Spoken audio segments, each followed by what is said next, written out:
नागा साधु, जिनके बारे में जानने के लिए सभी के मन में जिज्ञासा और कुतूहल रहता है, चाहे वो भारतीय हो या फिर विदेशी पर्यटक हो। जैसे ये कहाँ रहते हैं, ये काम क्या करते हैं, ये क्यों ऐसे दिखते हैं, कुंभ मेले से क्या इनका रिश्ता है, क्यों ये निवस्त्र रहते हैं। कुछ विद्वानों का मान्यता है कि नागा शब्द संस्कृत का है, जिसका तात्पर्य पहाड़ से है, और इस पर रहने वाले लोग पहाड़िया नागा कहलाते हैं। नागा का अर्थ नंगे रहने वाले व्यक्तियों से भी है। कहा जाता है कि आदि गुरु शंकराचार्य को लगा कि सामाजिक उथल पुथल के चलते आगे आने वाले समय में केवल आध्यात्मिक शक्तियों से चुनौतियों का मुकाबला करना काफी नहीं होगा। इसलिए उन्होंने जोर दिया कि युवा साधु व्यायाम करें, अपने शरीर को सुदृढ़ बनाएं और हथियार भी चलाएं। इसलिए ऐसे मठ बने जहां इसी तरह के व्यायाम या शस्त्र चलाने का अभ्यास कराया जाता था। ऐसे मठों को अखाड़ा कहा जाने लगा। संत समाज का 13 अखाड़ों में से 7 अखाड़े ही नागा साधु बनाते हैं, और यही अखाड़ा नागा साधुओं रहने का स्थल बना।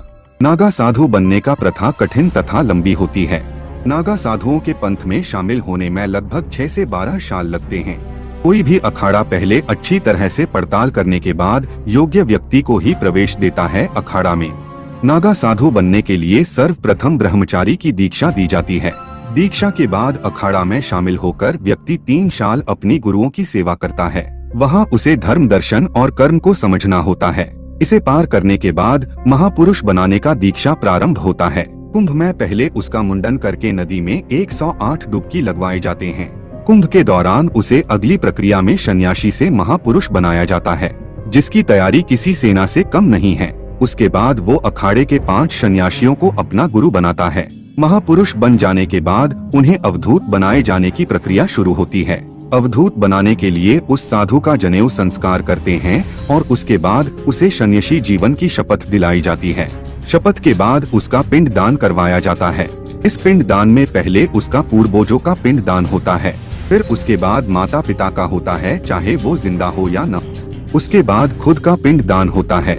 इसके बाद आता है दंडी संस्कार की, जिसमें होता है पूरी रात ओम नमः शिवाय का जाप खत्म करने के बाद भोर होते ही उस व्यक्ति को अखाड़े ले जाकर उससे विजया हवन करवाया जाता है और फिर गंगा में 108 बार डुबकी का स्नान होता है। डुबकी लगाने के बाद अखाड़े के ध्वज के नीचे दंडी त्याग करवाया जाता है। अंतिम परीक्षा दिगंबर और फिर श्री दिगंबर की होती है। दिगंबर नागा एक लंगोट ही धारण कर सकता है, लेकिन श्री दिगंबर को बिना कपड़ों के रहना पड़ता है। नागा बन चुके साधुओं को फिर वन, हिमालय, पहाड़ या फिर आश्रम में कठिन योग साधना या तपस्या करना होता है। नागा बनने वाले साधुओं को भस्म, भगवा वस्त्र, धूनी, चिमटा, कमंडल और रुद्राक्ष धारण करना होता है।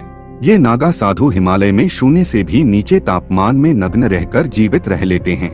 नागा साधु कितने भी दिनों तक भूखा रह सकते हैं। ठंड, गर्मी और वर्षा इन मौसम में भी तपस्या के दौरान नग्न रहना पड़ता है।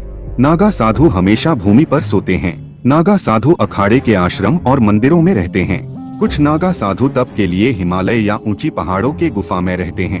अखाड़े के निर्देश अनुसार ये पैदल भ्रमण भी करते हैं। इसी दौरान किसी गांवों की मेज पर झोपड़ी बनाकर धूनी शमाते हैं। भ्रमण के दौरान भिक्षा मांगकर अपना पेट भरते हैं। दिन में एक ही समय भिक्षा के लिए मात्र 7 घरों में जाते हैं। यदि 7 घरों से कोई भिक्षा न मिले तो उन्हें भूखा सोना पड़ता है। दीक्षा लेने के बाद नागा साधुओं को उनकी वरीयता के आधार पर उन्हें पद भी दिए जाते हैं।